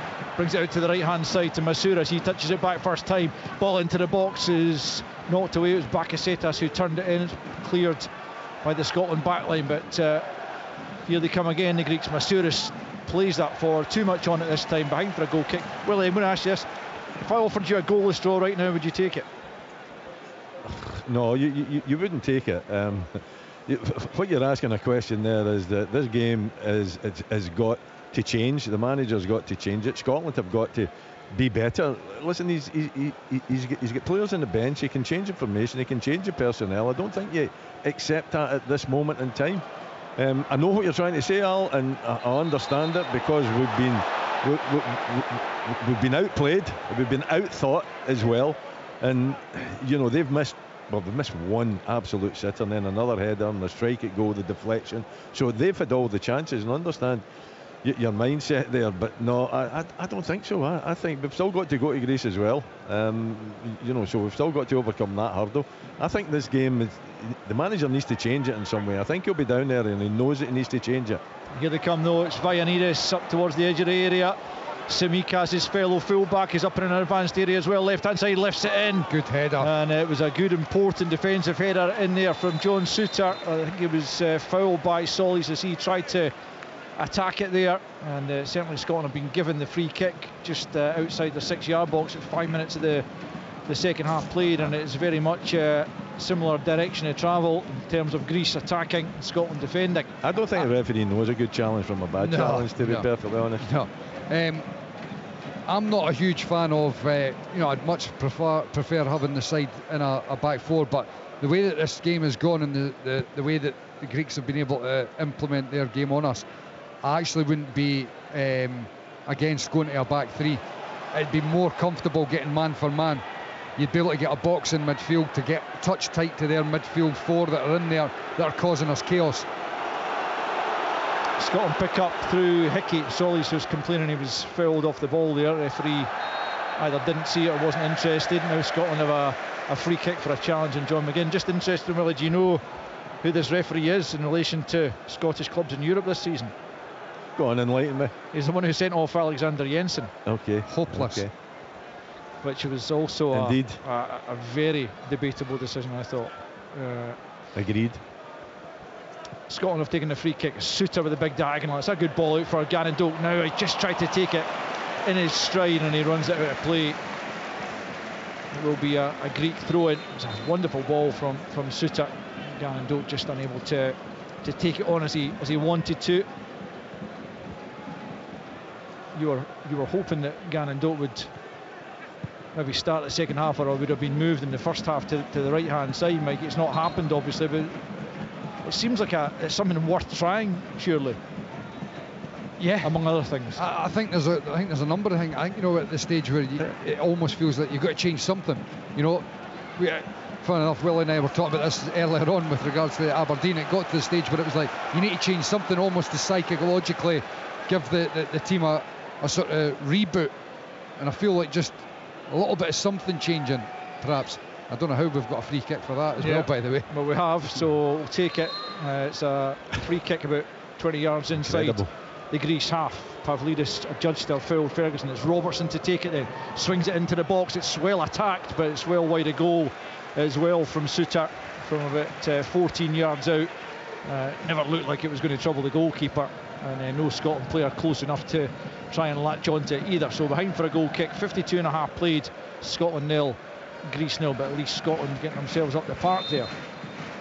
I mean, the gap between our midfield and defence is monumental at the moment. Between the defence and the front line and our midfield are so stretched. Goal kick taken. Kouliarakis launches it forward down the left channel as Pavlidis goes to try and chase it. Knocked out a play by Suter. Lewis Ferguson's definitely been asked to play higher, isn't he? Aye, Michael, I mean, you know, go and try to attach himself to an opposition player just to stop the attacks before they've started. It's not back to Gunn. Gannon can't keep it in play. Throw-in taken to Mavropanos. Square to Kouliarakis midway inside his own half.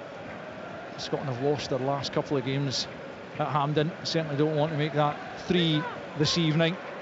That hasn't happened since 99-2000 at the National Stadium. 3 in a row, but wouldn't put money against it as Solis picks up about 25 yards from goal. He's desperately trying to get onto the right foot. Finds Pavlidis. Shot is over the top from Masouras. Is another really good chance for Greece that's gone a begging. He just leaned back as he hit that one, Masouras. And Scotland survive again, but only just. 54 in, Scotland 0, Greece 0. They're picking us off. You know, they're still picking us off. Yes, you know, they've tried to discuss at half time about getting the midfield higher up the park, but there's still gaping holes in the midfield. It's not, as the game's going on, it looks more and more apparent. It's not just a case of, you know, getting the midfield higher up. The whole team's got to get up, but they're outnumbered in there as well. It's a huge issue. We need to get more bodies in the middle of the park. That's why I was saying before, I actually wouldn't be against changing to a back three personally at the moment. It feels like we'd be able to get more man on man. Here's Solis left hand side into the penalty area, clips it to the back post. Robertson and Masouras contest it. Falls there for Zafiris, who gets to the byline, tries to cut it back, and Hanley pokes it behind for a corner. We need to change, because if we don't change, we're going to lose a goal at some point here. It really feels like we're just hanging on. We are just hanging on, aren't we? You know, I mean, the Greeks are zipping it about as well. We've got a man down there. Is it Hickey that's down? I think Andy Robertson took a knock as well, but it is Hickey that needs a bit of attention. But they're decent players as well, these Greeks, and you know what? They've got into their stride. They haven't been disrupted in any way whatsoever. And it's looking ominous that eventually one of these chances is going to end up in the back of the net. This doesn't look good either, by the way, with Hickey. Yeah, I was being treated just now. Meanwhile, Steve Clark and Stephen Naismith debating presumably some sort of change. Let's bring in Billy Dodds during this break and play. Billy, first 10 minutes of the second period, and it's pretty much same story as the first half, isn't it? Yeah, there's nothing really changed. See with the personnel that's out the pitch, because you can go high press, you can sit off the game. I would tell Scott McTominay, and you're not going to get your high press, I'm sorry, but you're going to squeeze it by everybody being looking round, ready to go together. I would tell Scott McTominay to just sit in one of the midfielders, because it'll help. Because see, as soon as him and Adams jump and they go to the two centre halves, Scotland take an absolute doing nearly every time. I've counted about 15 times in this game that the two of them have jumped onto the centre halves and they just can't handle it. I would just get one of them and just say, McTominay, you're going to sit off it. If he goes to one centre half, they force out the other side. Yeah, he can jump, but then Shea Adams is going to get back in the midfielder and go from there with the personnel that they've got out there. Tony Ralston is being readied should he be required. It looks like it is going to be required to replace Aaron Hickey here at right back, and Billy Gilmore also getting a a word in the ear there from Stephen Naismith. I think he's going to come on imminently as well as Hickey. Well, the thing about Hickey is you just cannot take any chances with him given his recent injury history. Barely played in the last couple of years, and I didn't actually realise he's got a big strapping on his knee. You see it here. It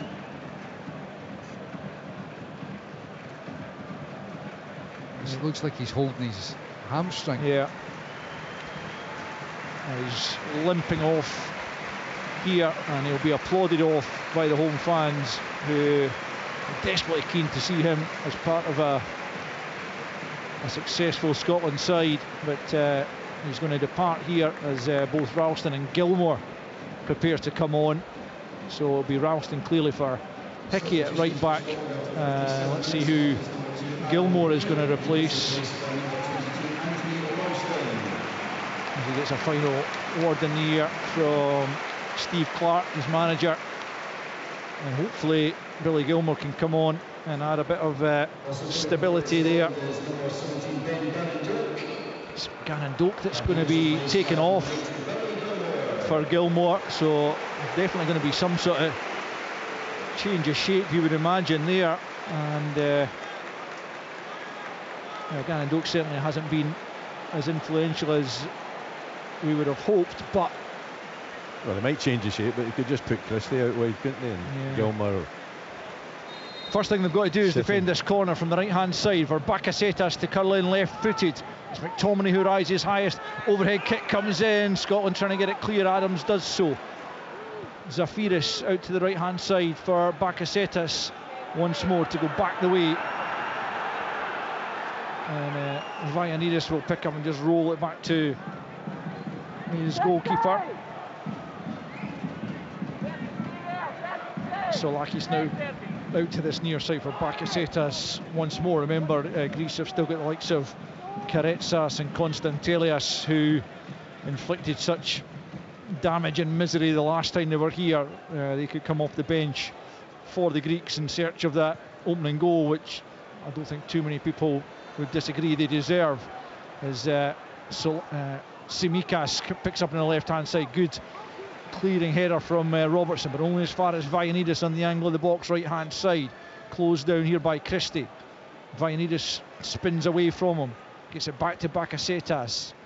Infield it goes once more, and then back out to Vayanidis. Bakasetas available again. An hour almost played here at the National Stadium. Scotland 0, Greece 0. I can't believe the subs we've made are almost like for like, basically. Obviously Hickey goes off and he needs the sub made, but I can't believe as much as Ben Doak wasn't really having an impact in the game. Maybe what he's done is there's a slight change in terms of, it looks like Billy Gilmore's a little bit deeper, and it could well be that it's Ferguson and McTominay in front of him, so there's like a 3 men in midfield. But and I think that is what's happened. McTominay's definitely, as Dodgy's talking about, he's just dropping a bit more in midfield. But here's Vayanidis right hand side as Greece continue to attack into Bakasetas, who's been increasingly influential. Zafiris turns it back to the halfway line. Scotland still struggling to get too many touches in the ball as Kouliarakis picks up just about 10 yards inside the Scotland half. We've now got even less of an out ball than we did before. Here's Masouras right hand side, rolls it back to Vayanidis. It does seem like it's a matter of when, not if, Greece eventually breaks Scotland down. And Zafiris goes back the way to Mavropanos. Kouliarakis now. McGinn goes to try and shut him off, but it's all too easy for Greece to just pop the passes around, and the home crowd, when they're not silent, they're voicing their displeasure as Masouras on the right hand side comes forward into Bakasetas, back with Masouras. Can't remember the last time a Scotland player kicked the ball. It's Solly's popping up right hand side into Bakasetas. It's a wonderful move. Pavlidis can't finish it, but now it's finished. There's the goal that has been coming, and it's Tsimikas, the left back, to put Greece deservedly in front. Has been on the cards virtually from the off, and at last Tsimikas, and Greece can celebrate as he lashes it in. The initial shot from Pavlidis wasn't on target, but Scotland couldn't get it clear, and it broke for Tsimikas. And on his right foot, he smashes it past Angus Gunn to make this scoreline Scotland 0, Greece 1. We don't have an answer basically to how the Greeks are playing. You know, I mean, that. See, if you take the emotion out of it, and it's really difficult to do that, I know. But in watching how they pass the ball, how they link up, the movement that they've got, how they're cool, they're calm, they'll take their time, they'll go back the way. But whenever they go back the way, they're looking to go forward as well. And it's magnificent play from the Greeks, but we are simply not competing with them. We're not getting close enough to them. We're accepting that they're the better team, and we've been saying all along that eventually something is going to happen. They're going to find the back of the net, and in the second half it's actually been worse in the second half for Scotland than it was in the first half. They have been completely dominated by this side. Deeply disappointing for Scotland, but it's been coming. Here comes Scotland at the other end. Ioannidis having to turn that away as Scotland look to respond, and they'll have a corner. Well, they need to do something, because this big home crowd that's turned out have been really upset by the way things have been going virtually from the kick-off. And Tsimikas, with his first goal for his country, would you believe, smashes it home with 63 minutes gone now. Scotland trailing, deservedly so. Can they do something about it though? It's Ryan Christie from the left hand side to take this corner kick. Billy Gilmore's shot if he wants it. Instead he sends it into the edge of the penalty. It's come all the way back to Ralston. Ralston tries to dink it back into the area. Hanley helps it on. Scotland trying to make something of it. Christie, goal! The equaliser comes immediately. Couple of deflections on its way through, but that's Ryan Christie's goal, and Scotland, they might not deserve it, but we will absolutely take it. Scotland 1, Greece 1. Oh my word, how in God's green earth are we 1-1? 1-1 down, you're thinking, oh, the momentum's with the Greeks, they've pummeled us into the ground, they get their noses in front eventually, and somehow though, we've just pegged ourselves back level 1-1. I honestly can't believe it. I like to think I'm pretty positive about the national team, but even that, we've taken a short free kick to Tony Ralston on the edge of the box. It doesn't make any sense. And then Ryan Christie, who's taking the corner, does brilliantly, by the way, to get in and get on the loose ball and stick it in with his right boot. I just wonder if it was an offside when Ralston put it back in. There is a check here. Maybe there was a Scot, but when it came back in, but that was before the corner. I don't know what this is from the corner, isn't it? And so the Ralston strike, they're looking. Well, Ralston dinked it back in. I just wondered if Hanley, when he headed it on, was coming back from an offside position, and something's been checked for sure. Well, certainly the replays weren't showing us anything. No, they didn't show us anything wrong, that's for sure. Could they maybe perhaps tell us what the goal's been checked for? Well, there's an agonising wait here for the Scotland fans who... Do you think that is a worked corner kick? Oh, absolutely not. I mean, Ryan Christie plays it to Anthony Ralston, who's just on the park. He's 25 yards out, and that's where it all started from, his strike and goal. And then the ball bounces about, and Christie then, gets on the end of it by running from where he's taking the corner into the penalty spot or so. What is it? I mean, this is embarrassing in terms of communication with everybody. Yeah, referee's talking to Bakasetas, the Greece captain, but no one else knows what's happening. But you've got 52,000 folk in the stadium that have not a scooby what's going on. Yeah, including us, beyond the fact that it's being checked. For what? You know what I mean? How about there's a wee bit of that potential handball, a foul, offside, Yeah, he's given it though. He's given the goal. And we're still none the wiser. Doesn't matter now though. We'll take that, very much so. Scotland somehow level once more now. Can they somehow use that for the closing stages of this game? We've played 66.5 minutes, and having offered a fairly insipid first hour, found themselves behind to Tsimikas' first Greek goal. and then almost immediately up the other end, winning a corner, and finish from Ryan Christie, drawing them level. An 8th Scotland goal in his 62nd cap for his country. And then Scotland have a free kick now over on the far side, and we really need to see a lifting performance for his closing 23 minutes plus added on time. 1-1. We'll just take another bit of good fortune, surely. Now the Tartan Army get behind their side as the free kick is fired in. Hanley heads it in the air. Pavlidis out to the right hand side. Now it's picked up by Vayanidis. Midway inside his own half, closed down by Ferguson, and knocks it out of play. Why did Lewis Ferguson do that? The referee's given the free kick. He's going nowhere and he shoves him with 2 hands. Yeah, I mean, he's knocked it out of play already, isn't he? But it's going to be a great free kick, and that's just senseless, really. He's holding his boot, right, but it's more like... and he actually stands on his boot after it, so... But Vayanidis has got nowhere. Ferguson does brilliantly to close him down. They were looking at offside on against Hanley. On Hanley, and he's actually been played onside.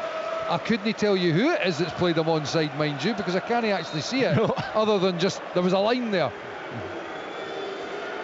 Anyway, Grant Hanley, who did win the header initially before it fell to Christie, was deemed to be just onside, thankfully. So it's 1 apiece. He's not touched him. Bakasetas going down. You heard the cry on the pitchside microphones there, and the referee's bought it. And it will be a free kick, and he's surprisingly immediately back on his feet, having won the free kick, the captain. Just over 20 to play. 1-1. It's an old trick, that, isn't it? Where you just squeal. You know, you're not touched at all. I guarantee in the challenge. You never used that, Willie. I never used it. I had it used against me on a number of occasions. Yes, I can imagine. Unjustly. 5-0 Denmark, incidentally, away to Belarus. Their goal difference is going to be quite outstanding. Remember, goal difference is the first point at which, if teams are level on points at the end, goal difference is the first way that they can be split. So Denmark are going to take some catching in that regard. Greece have it midway inside their own half. It's an easy ball forward again for Solis to pick up, and he also finds a pass to Bakasetas, out to Masouras now, up against Robertson here at the angle of the box on the right hand side, sends it in, away by Ralston. McTominay will pick up now in the edge of the area, back to the goal scorer Christie. Hanley for Robertson, who just hoists it up towards the halfway line, and it's headed on by John McGinn, who's been almost anonymous in this game. And I mean, you could say that about a number of Scotland players who just, for whatever reason, haven't managed to get into the contest and affect it in the way we've seen in the past. Yeah, it's been a poor performance, and you know, if we get out of this game with anything at all, I think we'd be very fortunate if we could turn it round and take 3 points. I think that will go down in the memory for a long time. Tsimikas to the edge of the box. It's Bakasetas, takes a touch back onto the right foot, closed down now by Gilmore. Gunn, will he keep that in? Yes. It's 3 going to come on here for Greece just momentarily. I'm bringing news of that in just a second. As the ball's fired forward, flicked on by McGinn, but he can't link with Adams. Looks like we're going to get Fotis Giannidis, Giannis Konstantelius, which is not great news, nor is the fact that Kostas Karetsas is the third sub who's about to come on. So there's a yellow card coming there for Ryan Christie to add to his goal, and that means that he will miss the game against Belarus on Sunday. Coming off then is Masouras on the right flank, so Karetsas will come off, will go and replace him. Next one coming off is Pavlidis. Giannidis will go through the middle and replace him, you would imagine. I wonder if it's going to be Bakasetas here. Yes, indeed, it is Bakasetas who will be replaced by Konstantelias in the number 10 position. So 3 attacking changes for the Greeks, and I think one thing we can certainly say based on what we saw in March is it's not about to get any easier for Scotland to take something from this game. No, but it's been a tough watch. It's been a really difficult game for the team out there. It's been a really difficult game for Steve Clarke. The only positive aspect to it is that we're still in it. We've got that point just now, but it could get worse. It might get better. Solis into the middle, and it's deflected behind by Hanley, who slid in to get there before any of the Greek attackers who were making their way into the box. It looked like at least Giannidis was poised to pounce there, but Hanley with a brilliant recovery run and sliding challenge to knock it behind for the Greek corner on the left-hand side. He did well. He spotted the danger. He's in the penalty box. He's got a great instinct, Grant Hanley, just to spot the danger. But we're ripped open again, down that right-hand side. If that's a little bit further forward, that's in the back of the net. Tsimikas' corner, won by McTominay, comes to the edge of the box, sent back in. McTominay wins it again. Was he fouled that time? Yep. Scotland get the free kick just inside the penalty area. We played 73. It is Scotland 1, Greece 1. I'm still not sure about the thought process. I mean, I'll go back to Ben Gannon-Dock, amongst many others, wasn't able to have a real impact in the game, but I just don't understand why we're taking him off. He's the one guy that's got the pace, he's got the ability to be able to get us up the park when you're not spending much time on the ball and you need an out ball. And I'm just not really understanding that. We're seeing the goal again and the corner kick. My goodness, there's about 4 of them looked offside. Well, stroke of fortune maybe for Scotland, but in the meantime they've got themselves a free kick midway inside the Greek half. There's a Greek player rolling about. It's Zafiris who's down there, and nonetheless it's Scotland who have been given the free kick, which Billy Gilmore is preparing to take. Can Scotland turn it round completely? If we were able to turn this round and get 3 points, it would be one of the biggest robberies. Not quite daylight, obviously, because it's pitch black, but probably quite fitting. Here comes a free kick then from Gilmore, finds Adams on the turn, deflected just wide. That looked like a training ground move more than the last one, and Adams just sees his shot deflected wide and Scotland get the corner. Yeah, very much so. Billy Gilmore giving the signal. Che Adams making that wee dart and run across the face of the Greek backline and just deflects off of the Greek defender. John McGinn out on that far side to take the corner, left-footed from the right flank. The in-swinger towards the near post. It's met emphatically by a Greek head and knocked away, and now Greece come on the counter and they could be in behind here. Fortunately the pass was just skewed and it allows Robertson to go back and make the clearance. If that had been hit more cleanly, then Greece would have been away in behind and potentially in for a second goal. Still 1-1 then, 75 on the clock.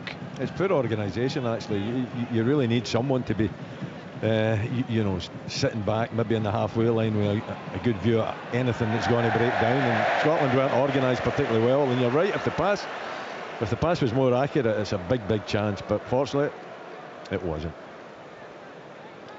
Tsimikas, the goal scorer for the visitors, unable to bring that one under control. He's another good game. Didn't play in the second leg here at Hampden in March, and I thought had a really good game out in Athens, but nonetheless, of course, they went on to win that one 3-0 and move into League A for the first time in the Nations League, with Scotland dropping into B. But more importantly, it's World Cup places that are at stake tonight, and on this evidence you would have to say the Greeks look like they would merit it more. But even if you're thinking to yourself, you need to look at perhaps making some more substitutions, because the players have burst their gut. They've chased about, chasing shadows Here's Constantelius, right hand side, he's away from Gilmour, cuts it back. Fortunately, he cuts it back behind every Greek player, and Gilmour latches back onto it. Now it's McTominay goes down. Don't think he was fouled, and the referee agrees. And Greece pick up on the right hand side once more. It's Karetsas for Constantelius, and now Vayanidis midway inside the Scots half, moving infield. Ioannidis comes off the front to pick up possession and knock it back. Zafiris takes over out to the right hand side for Karetsas, the 17-year-old who scored here in that 3-0 victory. Picks up once more. Now he plays it infield. Back it comes to Zafiris once more. Plenty of options inside the penalty area, but headed away by Hanley. Scotland need to get out here though. 77 on the clock, and they're being hemmed in once more as Kouliarakis plays it out to Tsimikas, cutting in on that right foot. He's dispossessed though by McGinn. McGinn will try and bring the Scots forward. Spins away from Tsimikas, infield to McTominay, and now Scotland can bring it up towards the halfway line. McTominay back the way though to Suter. Again groans around Hampden as Scotland had the chance to go forward. That's a good pass from Hanley to Gilmour though. Now he spins it on to Christie. Christie back in field. It's Gilmour. Robertson's in space out here on the left side. Eventually it comes out here midway inside the Greek half. Back in field to McTominay. Gilmour still in support. The two Napoli players combining in a big switch of play from Gilmour out towards Ferguson and Ralston, but Tsimikas is there first. Did he impede Ferguson? Yep, that's what the referee has said, and he's also shown the yellow card to the Greek goal scorer. By the way, I've got to say, I thought it was nothing, but I'm just watching the replay here. I think there's an elbow, isn't there? Tsimikas catches him with I was thinking it was another one of those strange ones from the referee, but certainly looking at that replay, it looked like his arm was flailing. It's very close to the edge of the box as well, or very close to being in the box. You watch here, here's the replay. See? Yeah, he definitely throws it, doesn't he? He's a good yard or so outside the box. You see that, but yeah, definitely throws that. And I'm sure VAR will be checking that. I'm just thinking, surely Lyndon Dykes would be getting warmed up. You know, I mean, G. Adams has run about for, close to 80 minutes. He's not had a great deal to deal with, but purely just as a bit of fresh legs and some energy. And you know that Lyndon Dykes is going to be doing exactly that, battering into people. He's down there on the touchline, about to watch this free kick be taken first of all. Stopped his warm-up momentarily because Andy Robertson on the right angle of the box with the left foot. Can he create something here for Scotland? Sends it in, it's a good ball. Who's going to break this in? Scotland have scored! It's Lewis Ferguson who's lashed it in from inside the 6-yard box, and somehow Scotland have turned this game right on its head. Another tousy goal as Greeks couldn't clear it from inside the penalty area, and Ferguson lashes it into the roof of the net, and with 10 to play, it's Scotland 2, Greece 1. Listen, it's brilliant, isn't it? They've managed to turn this game round. 2 set pieces, good delivery on that occasion. The Greeks not defending it well at all, and again it falls perfectly for Lewis Ferguson, and he rifles it into the back of the net. I'm saying it with a bit of chuckle in my voice because having watched this game, having watched the lesson that Scotland has been learned in terms of football, for them to now take the lead and quite with the incredible potential of having the 3 points, and what a result that would be. Incredible. Unbelievable. What's the lesson you take away for this? You're better being lucky than good. Yes, indeed. Is perhaps the other lesson, trust in Steve Clark. Anyway, it's I'll Lewis go back to say what I just said. Lewis Ferguson being lucky than good. Lewis Ferguson's first Scotland goal has put Scotland in the lead with 10 to play. Expect a Greek onslaught for these final 10 minutes because they will be feeling a real sense of injustice here, trailing by 2-1, having been the better side for these opening 80 minutes. But Scotland have come from a goal down, and Ryan Christie and now Lewis Ferguson put them in front as Greece now come forward and look to respond themselves. Vayanidis for Kouliarakis, allowed to advance up to 25 yards out to Tsimikas, who gave away the free kick that led to that goal. Surely we've got to get fresh legs on. Vayanidis into the penalty area. Ioannidis goes down looking for a penalty against Grant Hanley. Absolutely nothing in that. And he should be booked. If the referee wagged his finger, it's as if to say nothing in it. Well, he threw himself to the ground. Well, he booked his teammate in the first half, and he got touched. I think it was Zafiris that fell down. Here they come again as Denmark goes 6-0 up. Greece from the left-hand side. Tsimikas, header, just wide. Offside flag is up. Wouldn't have counted, but that is another close run thing. There's a yellow card being brandished there. I think it's for, oh, that is for Yanis. Well, maybe it is for the dive. Maybe he's gone back and booked him now that the ball is out of play, which would be just.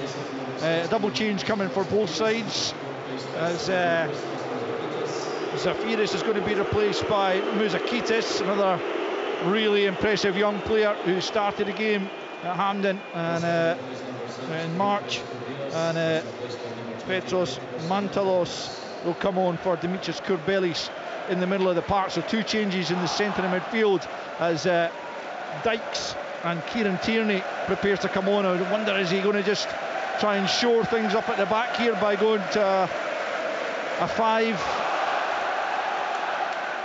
Kind of looks that way. We'll see what the changes are. Yeah, it's Ryan Christie is going to be replaced by Kieran Tierney, and Lyndon Dykes will come on for Shea Adams in a like-for-like swap up top. So both sides, both managers shuffling the pack. Scotland in an attempt to hold on to this 2-1 advantage. Greece to try and somehow get something from it, because as things stand, Ivan Jovanovic, the Serbian manager of Greece, is going to be hugely frustrated if they cannot take at least a point when they would have a strong argument they deserve 3. But as things stand, it's 2-1 as here's McTominay picking up as Dykes immediately wins a flick on. It's out to McGinn, right hand side. A third Scots goal might well kill Greece off, but it's not going to come right now. And now it's Greece trying to come forward, but that's been cut out. McTominay tries the little step over. Now it's Ferguson, the edge of the box, feeds it to the left hand side. Tierney cuts it back in. Greece get the ball clear there. It's played into no man's land though, and Ralston will pick up in the middle of the park. Sends it back out to this left hand side to his Celtic teammate Tierney. Slides it forward. Ferguson goes down. Will be a corner and nothing more, as he's challenged by Mavropanos. Looks pleadingly at the referee, but I'll tell you, well, I think it's an easy one for the ref to jump out, to not give it and then point to the corner. But he comes through the back of him. You watch here. If that's shoulder to shoulder, you say, okay, but that seems like he's more through the back of him. Don't think that's going to be overturned by VAR. No, I don't think there is. I don't think there's any chance it will be, but anyway, Scotland do have the corner kick to be taken by the man who's put them in the lead, Lewis Ferguson, left hand side, right footed, preparing to send this one into the 6-yard box. Out comes Solakis, gets 2 fists to it, doesn't get it fully clear. Karetsas brings it under control, knocks it back the way, and then it's cleared, but Scotland are picked up again, right hand side. McGinn goes down, fouled.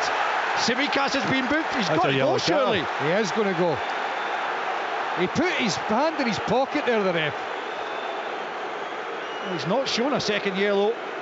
That is a yellow John card. John McGinn's furious every about day, that. That's a yellow card every day of the week. Cynical. And Tsimikas knows it as well, by the way. He knows it. Well, that is unbelievable. That is unbelievable. He just takes John McGinn out, doesn't he? I mean, there's no attempt at the ball. He's nowhere near the ball. Yeah, he's got away with one there as the ref's not exactly had a stellar evening, is he? Has not. 5 to play. Scotland leading by 2-1. The mood inside Hampden has changed dramatically in the last 15 minutes or so as Robertson sends a deep free kick in. Dykes, I don't think, has managed to keep that in play, and that's a waste there from Scotland. But they do lead by 2-1. They've got that lead to defend in these closing minutes as Greece get the game restarted with a goal kick. It's Vianidis, right hand side. This result, if it stands, would leave Greece on 3 points after the 3 games, the halfway point. As Tsimikas picks up, lucky to still be on the field, hence the boos from the home crowd. You know what the interesting thing is here, obviously, it's Kieran Tierney that's playing outside of Andy Robertson. So it is. I've never seen that when the two of them have played.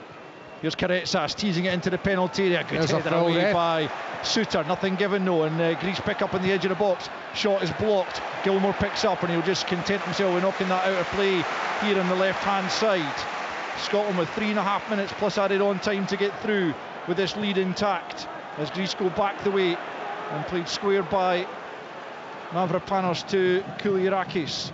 Real urgency now for Greece to try and get back into the game as McGinn blocks off Solis there. No free kick given as Greece continue in possession. The referee might come back and have at least a word with McGinn once play is stopped. But here's Karetsas right hand side as Scotland try and keep Greece out. Karetsas finds Hafayardo, sends in the cross to the back post. Did Ralston get anything on it? No. The referee points for a goal kick, which Scotland can take as long as they like. About 3 minutes and less to play, plus a bit of stoppage time, as Angus Gunn is told just to get a move on by the referee. 2-1 Scotland lead. I wonder just on that point that Andy Robertson's obviously been playing most of the game. He can sit in the position, he's not having to move too far, and in a defensive 1v1 I would rather have Kieran Tierney. He's a real defensive powerhouse, and I wonder whether he's just thinking him up against Karetsas 1v1, allow Kieran Tierney to get touch tight with him, and Andy Robertson can just slip round into that left centre half position. 2 minutes to play plus added on time. Scotland 2, Greece 1. Here come Greece out to the left hand side. It goes to Simikas, slides it forward to Solis as the Scotland fans try to see their team through. Like Lyndon Dykes is going to pick up on a loose pass, and that allows Scotland to get up the field of play. It's Tierney in support, crossing the halfway line, looking for help here down that left flank. Not too much available, and so he'll have to try and go himself, but he's managed to do so. Here's Gilmore now, left hand side, back to Tierney, midway inside the Greek half. Scotland just trying to keep possession. Tierney done that well. Back to Robertson. Now Scotland can play it about at the back as much as they like, as long as they keep possession. It's Robertson from just inside his own half, up towards Dykes. Dykes chases it down, rolls it back to Ferguson. Much better from Scotland. McGinn now, right hand side. He's got Ralston in support, tries to get to the byline. McGinn now plays it off the Greek defender, but it comes back off McGinn, and it will be a goal kick. Dykes is far better for me. You just look at that. I mean, I know that he eventually didn't have any physical contact on him, but his hold up play and link play is far better. He's a target as well, isn't he? And you see that frame, and he's a different type of striker than Adams. Adams likes to be mobile and go about. He's looking for it. He's looking to take it in. He's looking to hold it up. He's looking to flick it on. Just totally different option for you. For us as a team, though, would you not think that that's more suited to what we? Aye. Greece trying to come forward. McTominay can't win it at the edge of the box. Giannidis, can he find a bit of space? He goes down again.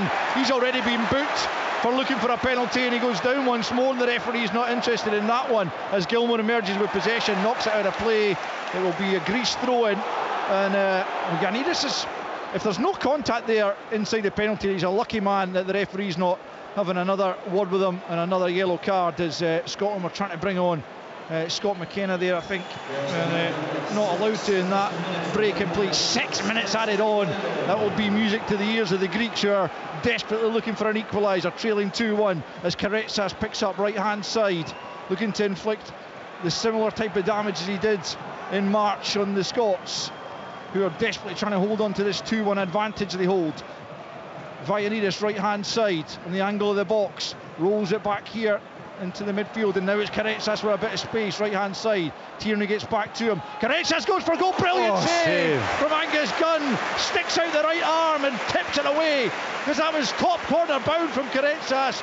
A moment of magic from the young man, but denied by a top save from Angus Gunn. Great save.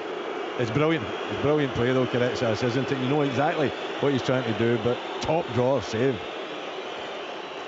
Greek corner, left hand side, outswinger, and it comes. Scotland get the header clear, comes to the edge of the box, and it's shanked well wide. Karetsas is going mental, and no wonder. Look at the space he's got out in the wide area, and he takes the snapshot. Is it Mouzakitis? Mouzakitis, yeah.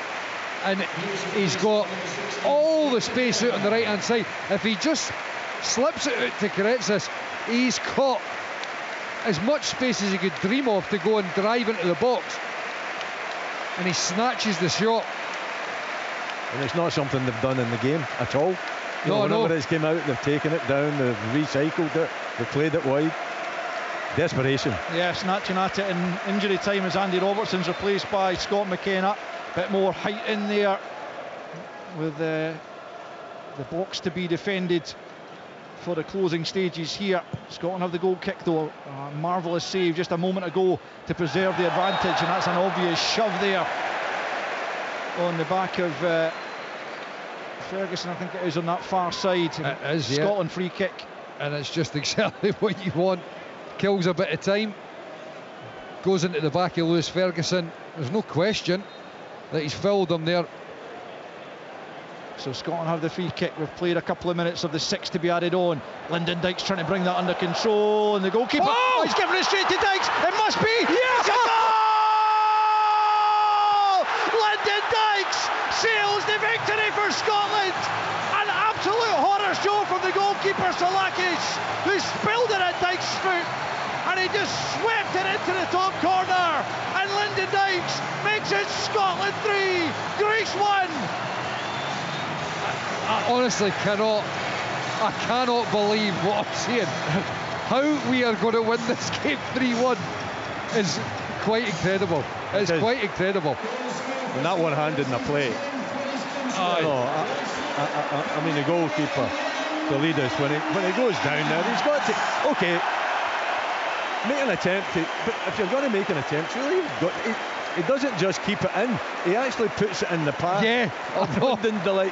Dykes. He manages to go from the byline and cut it back for Dykes, and I'm thinking, Dykes, just roll it in. He volleys it into the roof of the net. I thought he almost missed it. I'm looking at the replay here and trying to figure out what it is that the ref's actually, the goalie's done. Oh my, what? I think, is he thinking, is it maybe a back pass, and he's slightly in two minds as to... No, he's not, because he touches it with his hands. I know, but then he's just confused. I don't know what he's doing. He's just giving it straight to Dykes, who hammers it into the roof of the net. I almost thought it was going to go over the top of the bar, but right in the back of the net for Lyndon Dykes, 10th Scotland goal, and seal the victory for Scotland. You cannot say that they have deserved it on the balance of play, but my goodness, we will take this tonight. Steve Clarke will take that up the road, 3 points, and Belarus up next on Sunday. You should never be surprised in a game of football, eh? Listen, they've stayed in it. Okay, they've had the breaks, 2 set pieces and 1 gift, but at the same time, you've maybe got to put a little bit down to character that they haven't given up. And I'm sure that Steve Clarke will focus on that rather than saying they were fortunate. Gunn comes off his line and takes by the way, what a save it was as well, wasn't it? Just to touch, that's heading for the top corner. So it's a magnificent reaction save from him just prior to that third goal going in. For a guy who's not played a minute of first team football for his club, it was a superb reaction as tempers just fray slightly over on the far side. Greece get the throw in. They will be absolutely spewing, and what a difficult position it puts them in. I mean, they're in a serious... They've got to go to Copenhagen and win. 3 points out of 9, and they've got to go to Copenhagen next. Here's Karetsas, who's denied by that superb Gunn save, and if that goes in for 2-2 in injury time, it's a completely different story. As it is, Gunn kept it out brilliantly, and then up the other end, Lyndon Dykes made it 3-1 after a huge error by Solakis, the Greek goalkeeper. And so we're into the final 30 seconds here. Comes off the referee as Greece try and get it forward, and Greece will get the drop ball here. But Scotland, you can understand that the fans round about us are absolutely elated now, having watched with a sense of doom almost for 70 minutes or thereabouts it felt like. But Scotland have somehow snatched a victory here when they really didn't turn up in the first hour for sure. But they have showed character as Ferguson commits the free kick, commits the foul and concedes the free kick. I wonder if he was perhaps looking to pick up a yellow card. Oh, he's managed to do so, and he also misses the Belarus game. That is a massive surprise. As Greece... What are you trying to suggest? Nothing. Alistair? Nothing. Here's a free kick into the Scotland area, headed away by Hanley, who has been magnificent again. Greece have got a player down inside the penalty area. Play continues as Ralston gets the header clear. We've gone beyond the 6 minutes added on. Knocked down the line as Scotland come forward once more. They're only seconds away as Gilmore is taken out of play there, isn't he? The referee allows play to continue. Greece pick up once more. Played over a minute beyond the 6 that were initially added on. Greece still have a man down at the edge of the penalty area. Now the full-time whistle goes. Steve Clark punches the air in celebration as his side navigates a very, very difficult 90 minutes, but they have come up trumps with a 3-1 victory coming from a goal down, and responding through Ryan Christie, Lewis Ferguson and Lyndon Dykes to get the win, to take them on to 7 points from 9 at the midway point in this World Cup qualification group.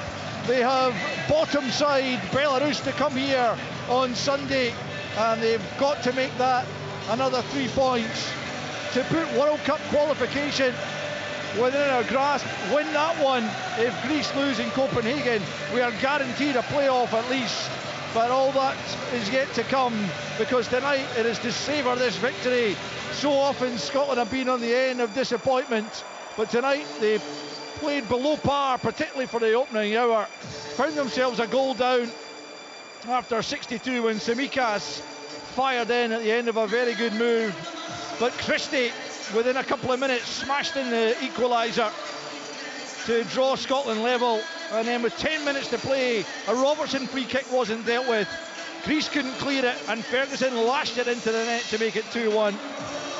Karetsas off the bench tried to curl in the equaliser in injury time. Gunn tipped her away to keep Scotland in front, and then they went up the field. A Salakis error presented the ball to Lyndon Dykes, and the substitute lashed it into the roof of the net to make the final score at Hampden tonight. Scotland 3, Greece 1. Scotland in the World